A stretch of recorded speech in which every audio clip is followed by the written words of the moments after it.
Hi there, and welcome to the podcast episode of the television show Stargate SG-1 for the channel Let's Review with Layla and You. For additional content on the other review episodes published by this account on a variety of subjects, come visit us in the RSS community where you can find us under the name Let's Review with Layla and You. You can also find us on Instagram under the same name. Here you can find more additional in-depth content, including with every episode an upload of promotional posts accompanying every podcast episode, as well as provide us a place for vacation and where we can share and exchange ideas, thoughts, and whatever else you like to share concerning this whole adventure that we're setting out on together. So come meet up with me, myself, and I would love to hear what y'all think. Hope to see you there.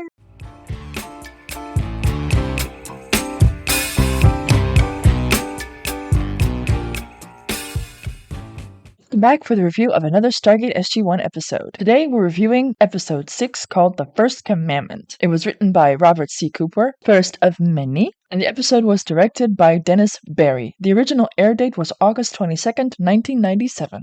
As per always, the episode starts off with an MGM lion roaring. The opening scene of the episode is at night, and we see two men running. Clearly, something is chasing them. The one named Connor reaches the gate, dials the gate, and sends the iris code. While he's sending the code, he notices that his friend is no longer with him, so he goes back for him. Though Connor seems to hesitate, he does appear to leave Frakes behind. So much for we don't leave our people behind. While Frakes is on the ground, we see him getting approached by another SG member, but he doesn't help Frakes. He seems to be the one that Frakes and Connor are running from. A man walks up wearing a robe over his Stargate uniform, and while he walks up, he proclaims, "I'm disappointed in you, my son," as he grabs his gun and up close shoots Frakes, presumably dead. You see that Connor hears the shot. The leader sees in the distance that the gate closes and assumes that Connor got through and orders them to burn Frakes' body. Lordy, clearly something has gone wrong on this mission. After the introduction song, we see SG-1 arrive on the planet, accompanied by a large thing, and I had to look this up. It's apparently called a FRED, F-R-E-D, and stands for Field Remote Expeditionary Device. Oh, gotta love the military and their acronyms. The FRED is a 6 or 8-wheeled remote-controlled carrier full tools, supplies, and weapons. Handy! So the first thing I note in this episode is the headgear. Again, I'm sorry, but this time it's really all over the place. O'Neill is in his infamous standard baseball cap. Carter is now wearing a fisherman's hat. Daniel is wearing a large bandana, and it's now only Teal'c that still wears the helmet. We see Carter and Daniel applying sunscreen because apparently this planet has an unusually high UV radiation, so protection is key. They muse on how different the planets are since Abydos, and granted, Abydos was a desert planet, but ever since, the planets that we visited have been suspiciously like British Columbia, Canada. If you know, you know. And here, Teal'c casually drops a little fun fact about the Goa'uld, and no one seems to respond to that. Apparently, many centuries ago, the Goa'uld terraformed planets to make them habitable for humans. So, this was over 20 years ago, people. It had already become clear that global warming was a thing, was gonna be a thing. Most certainly could mean the end of us all thing. The world burning is no longer just a euphemism. We could do with one of them doohickeys. And quite possibly, actually, save us from ourselves, granted. It may not have involved weapons technology, but I'm sorry, this kind of knowledge would actually be quite advantageous for us as well. But hey, just give artificial intelligence a little more time to get its act together, and who knows, Terminator might actually become, reality. But I digress. Seemingly, despite the UV radiation, the vegetation appears to thrive quite well, though as they move out, Carter does note that they don't hear any birds. Their mission today turns out to be to find SG-9. Daniel is separated and gets grabbed by, "Hey, it's Connor!" I guess he didn't leave after all. Seems that Connor dialed the gate, sent the code, but didn't actually go through. As no one came through, they decided to send SG-1 on a rescue mission / recovery mission. Okay, again with the headgear. Now all of a sudden, O'Neill is wearing a fisherman's hat as well, and Teal'c has lost his helmet, it seems. As Connor starts to explain what happened, he remembers Frakes. They recover his dog tags in a pile of ash. Well, damn. I guess the fire over there burns crazy as hot because a regular fire, hell, even a cremation oven, would still leave bones. But, okay, it's no doubt more dramatic this way. You just gotta love fiction. For a hot second, Daniel seems to fear that the sun did this to Frakes. Sure, sweetie. But as Connor soon tells them, their leader, Captain Hansen, appears to have lost it. He did this to Frakes. O'Neill doesn't want to believe him. Connor tells them he and Frakes were trying to get word to Stargate Command about the situation when they were caught. Hansen seemingly has embraced the common mistake they face when arriving through the gate on a planet when the people assume that they are gods. Hansen has just failed to correct them, it seems, and has started to even buy into his own propaganda, according to Connor. Wowza, narcissist much. O'Neill beckons Carter for a little sidebar, and he orders her to return to Stargate Command to update Hammond and take Connor with her. Carter, however, declines. Oh, so apparently now we can decline orders. Okay. She claims that she can get through to Hansen. As it turns out, they were engaged. O'Neill is seemingly aware of this, which makes you wonder why it's Carter that he instructs to go home with Connor instead of, for instance, Daniel. He clearly does not want her to be part of this mission, which on one hand is actually a bit odd, seeing that as they were apparently once quite close, she, like no other, could possibly get through to him. However, the fact that he chooses instead to look out for her well-being, I gotta give him props, because he elaborates by saying they're either gonna bring Hansen back for court-martial or not at all, and we all know what that not means. He just doesn't want her in the way. But I like my earlier suggestion better.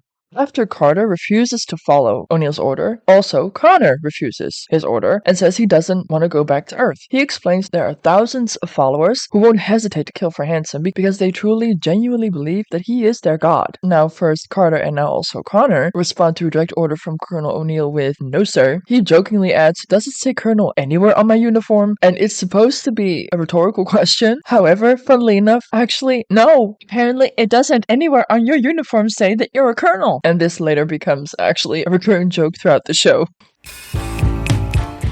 Shockingly, O'Neill quickly concedes with a deep sigh, saying, "We're off to see the wizard." Oh goody, a Wizard of Oz joke. Actually quite appropriate given the circumstances. As they talk about the intense UV radiation and O'Neill asks why on Earth are they traveling through the daylight, Connor in all seriousness responds with, "We're not on Earth." And yes, quite accurate. When it's gonna get old really fast. But yeah, it's still early days and the joke is such a shoo-in, you gots to make it. I get that, I can respect that.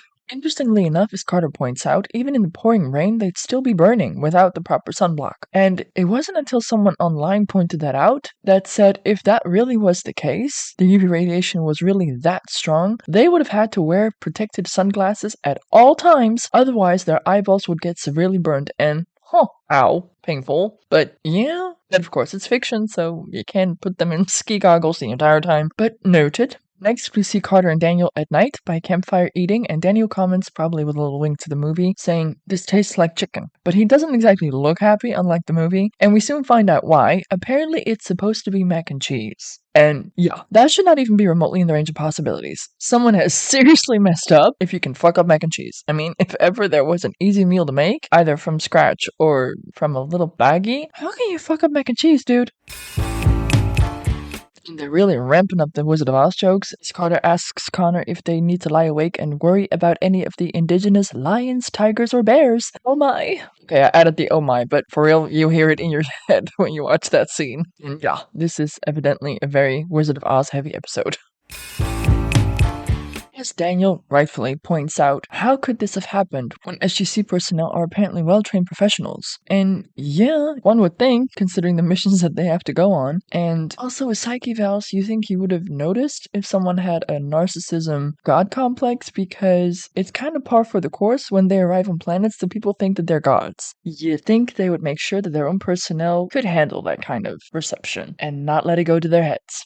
As it so happens, Hansen apparently told his team that it might be safer to allow for the natives, cave dwellers, to believe that he was their god. He said it was the system of government that they needed to retake their world. Frakes was apparently the anthropologist of the team and, at the time, agreed with this assessment. Okay, I have notes, but then again, I am a psychologist and not an anthropologist. This all only got amplified after Hansen saved a child that got lost in the sun. Apparently that was a turning point both for the people and Hansen. Connor dismisses the notion that Carter floats, that it could have been just a form of heat stroke. Connor underlying that it isn't just that is a bold statement, but does underline the insidiousness of what happened here, I suppose. And things truly started to escalate when some apparently started to doubt Hansen's claim of being a god. So the anthropologist among them apparently did at some point seem to retract his previous statement, as they didn't play into it as much as the others, I take it. Hansen ordered these men to be tied to stakes in the direct sunlight, saying that if they'd survived 7 days, they'd be allowed back in. in. Here, Daniel quickly draws the parallel with the number 7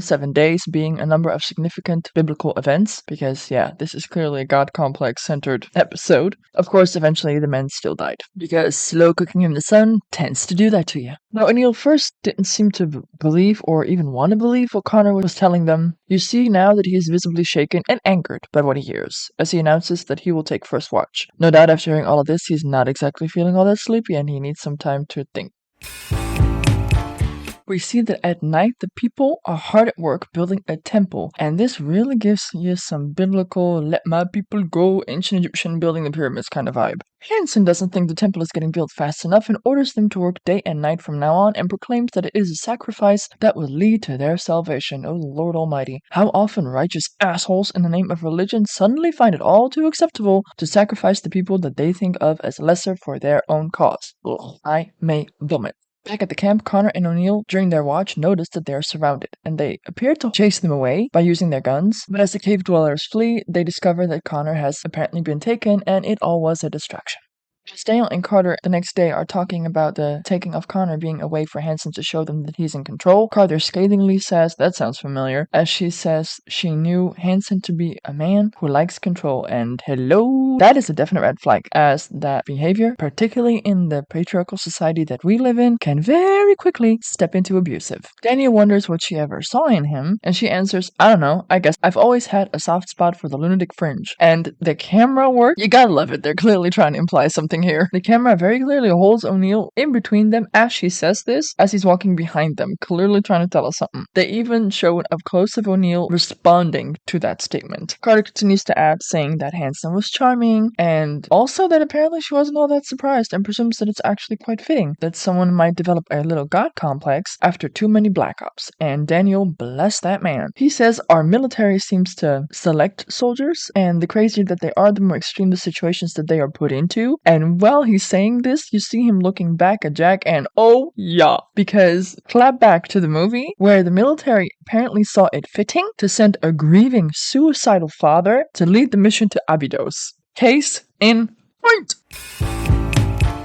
These kinds of things are exactly why I love this show. So much happens, so much is said, so much can be read between the lines, with so much depth and meaning, and it's just like, what, a 10-second scene? I am committed to this show. Of course, yes, you never lose the sight of that it's fiction, but they touch upon topics that hit so close to home, so close to reality, and they handle it beautifully overall, and they don't make a big-ass deal out of it like I am right now, but I love that they do say it. They do say that the military makes morally questionable choices when it comes to shit like this, and that there's a very fine line in how that works out. And I love the fact that they are not afraid to call that shit out, even though they are telling the story mainly from a military perspective. You're noticing that they are becoming more comfortable, or better writers, I don't know. But yeah, still, they didn't shy away from topics, and that is partially greatly why I love this show. They touched upon certain topics that a lot of other TV shows would either just flat out pretend it didn't exist, denial changes the river in Egypt, or just tiptoe around it and clearly not making their point. And in this TV show, they can make their point while still maintaining that lightheartedness. I never had an episode where I needed a minute. Well, there is one giant exception, and when we get there, you will know why that was the one. But, well, there were two actually. One in the middle and one at the end that I needed a minute to process that. But yeah, TV shows, baby.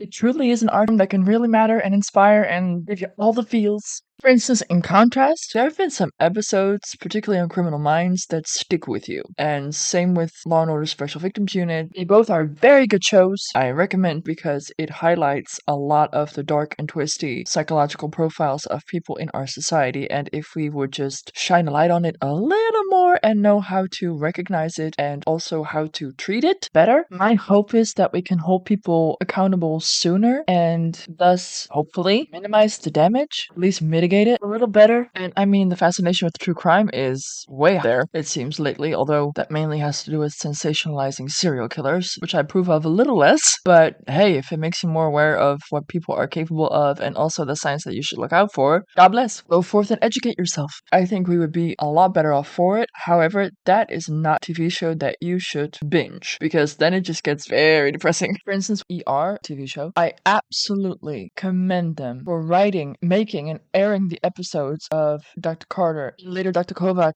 visiting the Horn of Africa. This television series, though yes, it is fiction and they're fictional characters, when TV shows draw from real life to give certain horrifying scenarios taking place in real life a platform for us to learn about them, to learn more about them, I can only commend them. But I remember binging that, and after several of those episodes in the Sudan, I had to stop for a while because it was greatly negatively impacting my mental health. I felt so powerless and overwhelmed by all the feelings that it gave me. However, it has encouraged me to use my voice to make people aware that that is still happening, even though you hardly ever hear anything about it in the news, to donate wherever I can. And unfortunately, I mean, it's now 20 years later. Meanwhile, here we are with the schmuck called Elon Musk. Threw it out there. I dare you to come up with an implementable plan through which my billions could eradicate world hunger. Luckily, I think UNICEF took him up on it and showed him step by step how he could use his billions to eradicate world hunger. But he seemingly ignored them, and the motherfucker used his 44 billion to buy Twitter and subsequently murder it. So that was 44 billion not well spent, and knowing what goes on in the world, I would have known where I would have put my money, but okay. We're all still people living on the same planet, breathing the same air. Whereas then now the irony with Stargate being on different planets. But hey, apparently, according to Tilk, all these people are our long lost ancestors, so if it helps to relate to people to make it more relatable to you, ta-da! Connection made. Again, we digress.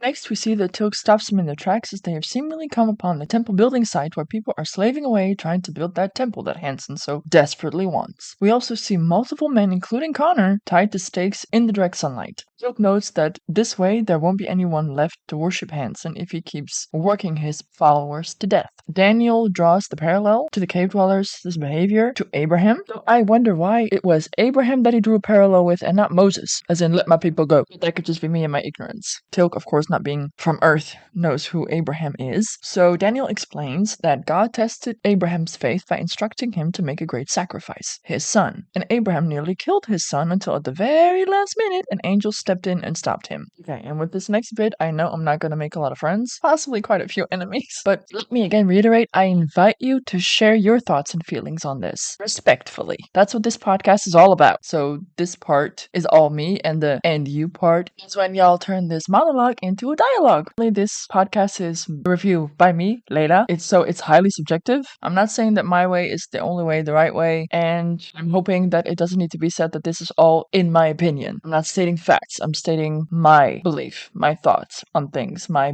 feelings, my viewpoint. You can either love me or hate me for it. That I leave to your discretion.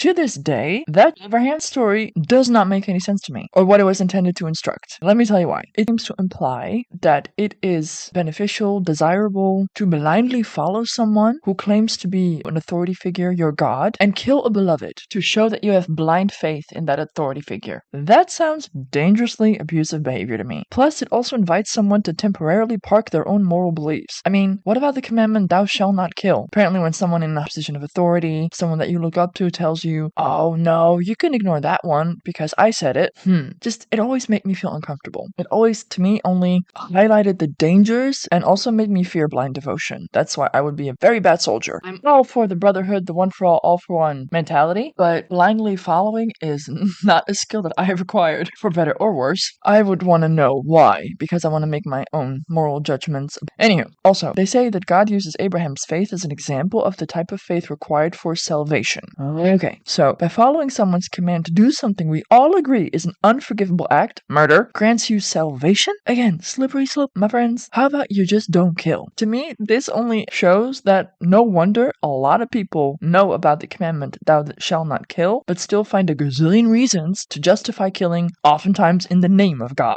Because when it suited him, or when God wanted to test someone's blind faith in them, you apparently are allowed to park that little commandment for a minute. It just blows my mind. As I was recording this, I looked into it a little more because I never actually read the Bible cover to cover, but I have read a lot of it throughout the years, and specifically this part in Genesis apparently also states that on the way up the mountain to the place of sacrifice, Isaac, the son, inquired after the animal that was going to be sacrificed, and his father answered, God himself will provide the lamb for the burnt offering, my son. To me, that is not a flat out lie, but a lie by omission, because if it was just, and if it was right, and if God really was righteous and pure, and we should all follow him, why the fuck not would Abraham tell his servants and his son that the goal of their trek up the mountain was to sacrifice Isaac because God commanded it? If God was so just, and Abraham told him, God told me to sacrifice you, if Isaac would have felt right about that, and said, well, if God commands my death, fine, why lie about it? Again, another point in this story that just breaks my brain. And then the last part of it is that the story of Abraham supposedly teaches us of the atonement and the sacrificial offering, very similar to that of Jesus on the cross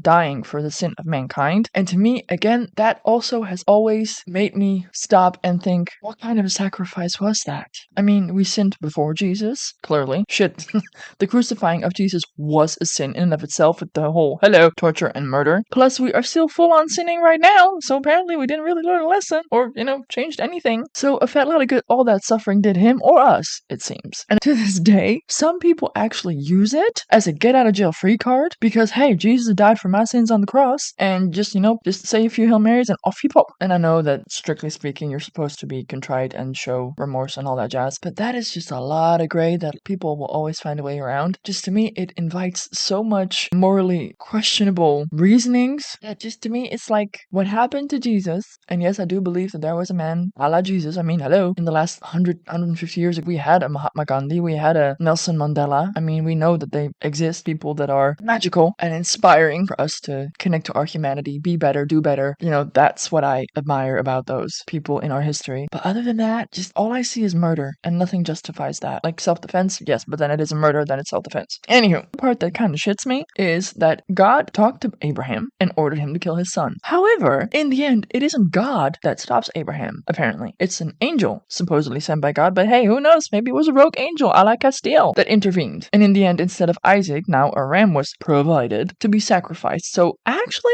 Abraham didn't follow God's command, but they spin it and say that because his intent was to blindly obey, he was still rewarded and let off the hook. And then I looked into okay, what was then the reward for him to be faithful and obey blindly and heed his command, and was just all set to kill his own son because someone told him to? And apparently the promised reward was, and if I got this wrong, please do enlighten me, that Abraham's seed through his son would spread all over the earth and they would rule the land. Because, yeah, that's where our priorities should lie. To me, that kind of thinking just got atrocities like colonization and slavery going. But, okay. Just all in all, this just sounds all messed up to me. But then again, I don't have the best track record when it comes to religion and religious beliefs and all that jazz. I am all for it, truly, when it grants you a sense of belonging, when it makes you feel supported, loved, safe, part of a community. Yes, bless, absolutely, positive energy, positive vibes, positive thinking. I do believe in the power of that, power of love. However, I also see that religion very oftentimes is used and abused, and you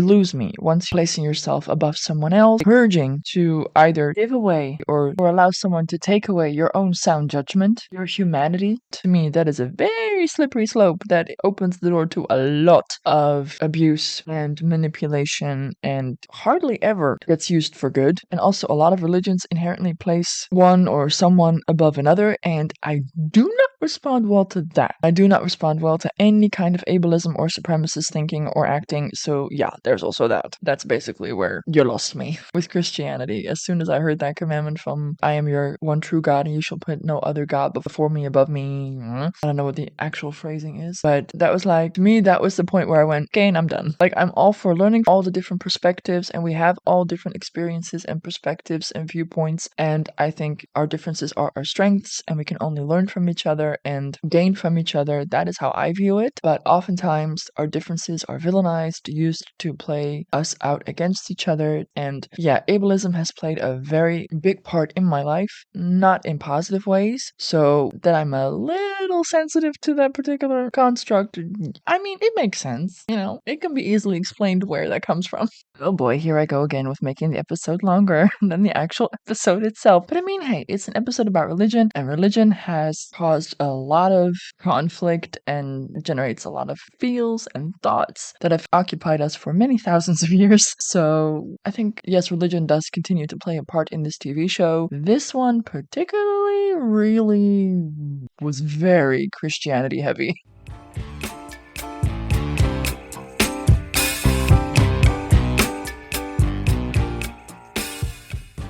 As O'Neill has gone off to find an inn, we see one of the SG-9 members beating up one of the workers, making Carter say she can't just sit there and watch. Daniel and Teal'c ask her to wait for O'Neill to come back, but there's no stopping her. Plus, she knows what she's doing. Carter walks up to the SG-9 member, punching the dude in the face, saying, "That was refreshing. Gotta love her." O'Neill reports back to Daniel and Teal'c just as Carter is getting apprehended. O'Neill concedes that this probably was their only way in without a firefight, and yeah, most likely. Carter is brought before Hansen, and apparently he is called Jonas. He responds saying, "And you never thought I'd amount to anything." Oh, someone's ego is clearly bruised when she broke off their engagement by this petulant childlike response as in, "I sure showed you." That's just sad, people. And clearly indicative that he himself has self-esteem issues, but okay. Throughout this, I can't help but notice the perfect lipstick game Carter's got going on.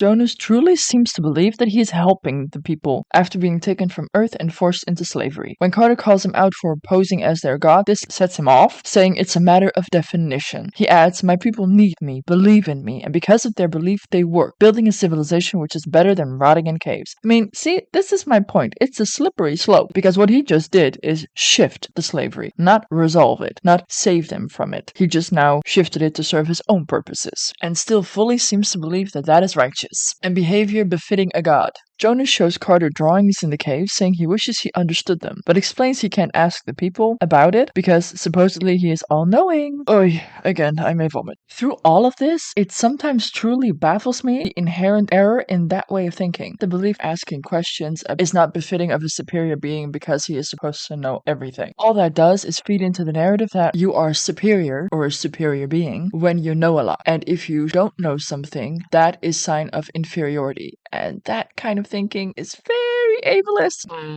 No. That just means that you're closed-minded. Because asking a question does not make you stupid. Those two have become so inextricably linked that it has fed into that toxic narrative of when you're all-knowing, you don't ask questions. And allow me why that could be seen as toxic. Answer me this. If you are all-knowing, no matter what someone feels or thinks or tells you is then, according to your own logic, going to be something that you don't already know. So if it's not a surprise, what's the harm in asking? Make someone feel useful. Commend someone on their knowledge and their willingness to share. Those are all good qualities that you most certainly can and should commend people for. I think that's partly the reason why I love the Socratic method so much. The Socratic method is based on asking and answering questions, forcing you to think critically about your answers, about your thoughts, about your convictions, about your core held beliefs, about your assumptions, which is probably why I love it so much. Though it can make you feel seriously uncomfortable, its inevitable conclusion results in you feel more empowered. It reinforces your convictions, and if any tried and tested assumptions, misconceptions are discovered during that process, those are reassessed and adjusted accordingly. So I always just experience it as a win-win. You weed out the unhelpful misconceptions, assumptions, and you've either replaced them with a more healthy, more accurate notion for belief. You strengthen the ones that have apparently been tried and tested and survived the testing stage, and can not only guide you further and help you along your path of building a more happy, healthy life for yourself. For those not interested in the Socratic dialogue method, let me quickly explain a little about what it entails. It's a method that we utilize to assist clients to determine how accurate and helpful certain thoughts may be. It's done by exploring how a client came to have those thoughts and evaluating the evidence regarding those and other related thoughts. The process is undertaken in a spirit of respectful curiosity, so you're the opposite of all-knowing. As a therapist, you guide the conversation by continuously asking questions, not presume anything, and instead profess a certain ignorance of the topic with the client, where the client is seen as the expert, and a client is an expert in his or own experiences. No one can ever tell you that what you're feeling is wrong. You can tell someone that the pain that they're feeling doesn't exist. Process that is undertaken in a spirit of respectful curiosity. The therapist guides you through the exploration using questions, and you can get clarification on a certain thought that you have. It helps you explore the origin or the source of a certain statement. Oftentimes, we hold certain beliefs that are ingrained in us by our parents, by our significant others that just don't really sit well with us, but we don't know why. And then through this exploration, you find out,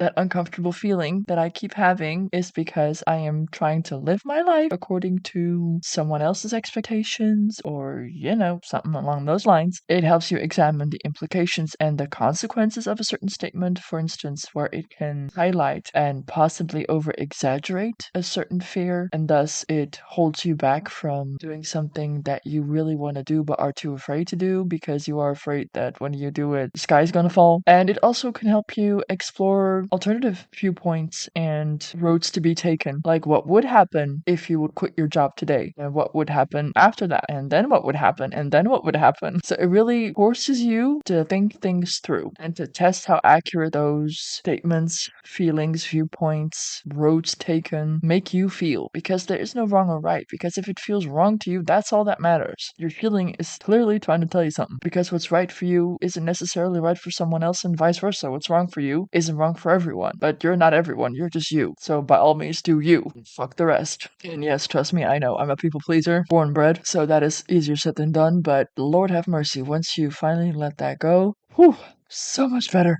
In addition, you subjected to a critical examination to test how accurate that thought is or that held belief is. For instance, what are the odds of your specific plane crashing, seeing how many flights daily depart and land without incident, and if there's something with the plane, how often does it result in a fatal crash? Those sorts of things. The chance of that happening to you, does that justify that particular anxiety influencing your life to such an extent that it negatively impacts your day-to-day life or relationships? Like, test them. What are the odds of that happening? And through that, you can adjust, reassess, or hopefully your fear of that happening to you lessens to the point where it doesn't constrict you. Wait, was that in one of these episodes that I said about that? No, this one on my other channel, Let's Review 2023. I referred to a very not helpful but still very funny supposed therapy video recorded with Bob Newhart as a therapist, and it's hilarious. It's called Stop It. I'll add the link to it on my Instagram account. Let's Review with Layla and You. Don't worry, it's not actually a therapeutic method utilized, one would hope, goodness, but it's hilarious because basically that is what we're telling patients, clients to do. Just, stop it, but we do it with a lot more respect and in a much more constructive way. But it's still kind of funny because basically that is what you're doing. You're telling your client to stop it, but you're doing it in a lot more of a constructive way and less punitive. That usually doesn't really garner a very positive outcome.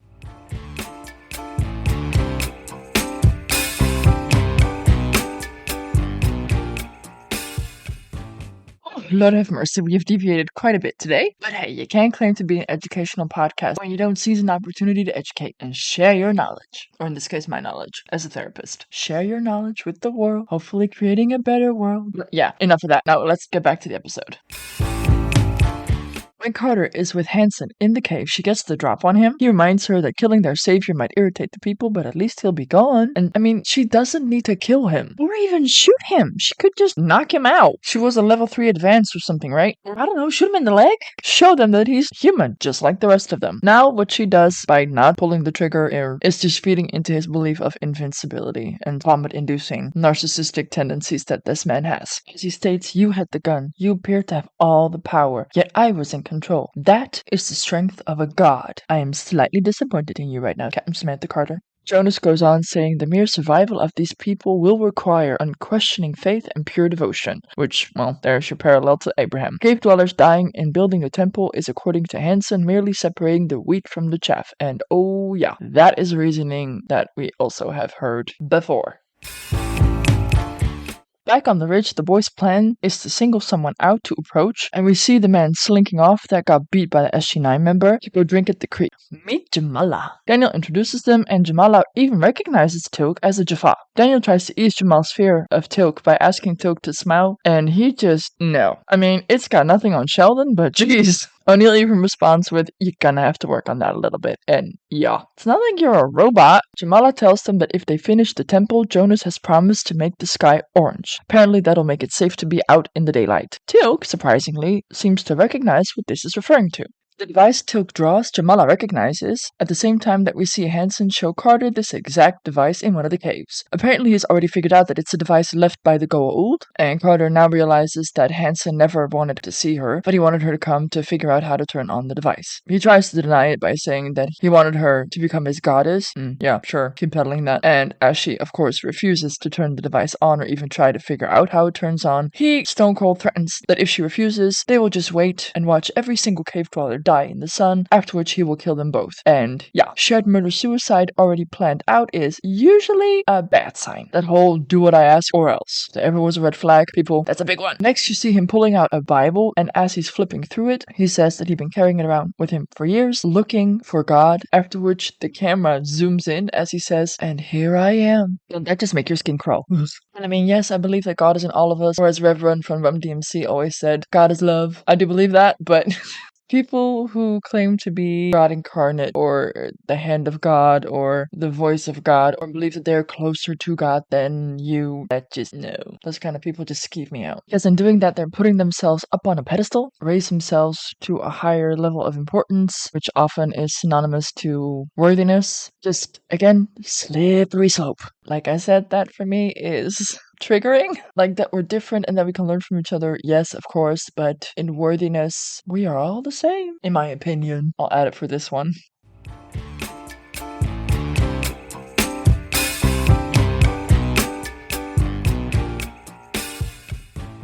Jamala asks Teal'c, "Did you betray your gods as I am betraying mine?" Teal'c here beautifully explains that he didn't betray his gods, because the beings he served, yes, they had power, but they weren't gods, because power alone does not make one a god, and oh, yeah, indeed. I like it that they don't deny the existence of a god, they just define what doesn't qualify as a god. Teal'c tells them that they're going to need 2 devices to turn on the orange force shield. Daniel points out that turning on this device and knowing 2 are needed could be the thing that they can use to undermine Hansen's rule. Next, we see Jamala in Stargate Command gear, and O'Neill goes out to rescue Connor as he is now wearing Jamala's robes, and this way he hopes to blend in a little better. While Teal'c, Daniel, and Jamala go look for the second device. O'Neill unties Connor, and as they make a break for it, they get apprehended by the G9 dude with the turban. Under Hansen's watchful eye, while reading the Bible for inspiration, no doubt, we see that Carter is trying to discover how to turn on the device. Hansen orders her to turn it on, or he's going to kill or have O'Neill killed, because sycophants like that never get their own hands dirty, and O'Neill gestures to her that she can turn it on. Next, we see that Hansen has gathered his people to the Stargate, which is now for some reason lying flat, and after some blabbering on about how mighty he is, he says that they're going to bury the gate after sending O'Neill and Connor back to the hell from whence they came, meaning that he has dialed Earth, but he has failed to send an iris code, which would then result in their deaths as soon as they step through. As Connor and O'Neill walk the proverbial plank, Daniel runs up, and Jamala, using Teal'c's staff weapon, shoots Hansen's minion, while Carter kicks the 9mm from Hansen's hands, as he is about to either shoot Jamala or Daniel with it. As Hansen punches her in the face, which apparently warrants a shot of a disgruntled O'Neill, at that display of tiny dick energy, Daniel tells the people that Jonas Hansen is not a god. To try and keep his power, Jonas now tries to turn on the device, but without its companion, it don't do shit. Daniel explains to the people that this is a machine, and he can show them how to operate it. After which they signal to Teal'c to turn on the second device, and lo and behold, the orange force field goes into effect.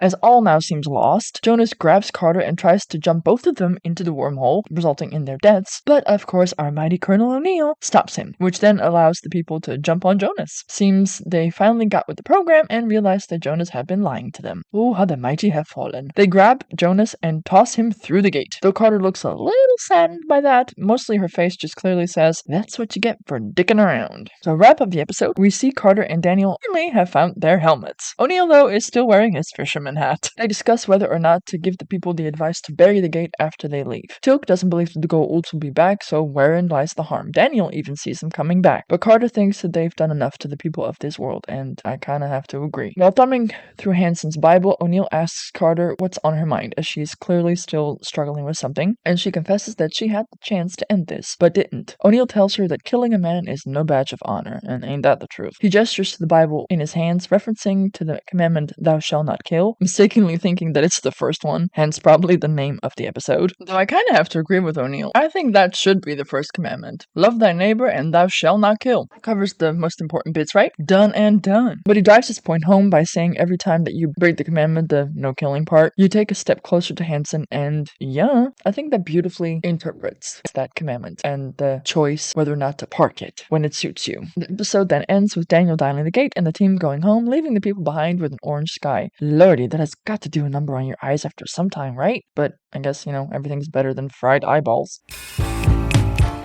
Though I would never call myself or be called a Bible thumper in way, shape, or form, I do think that this episode, though it was very Christianity heavy, made its point about certain topics and commandments quite clear, even though I myself, as I've clearly shown you, do not strictly believe in the whole tellings as they are in the Bible. I think that they did it beautifully and respectfully. So overall, I do quite like this episode.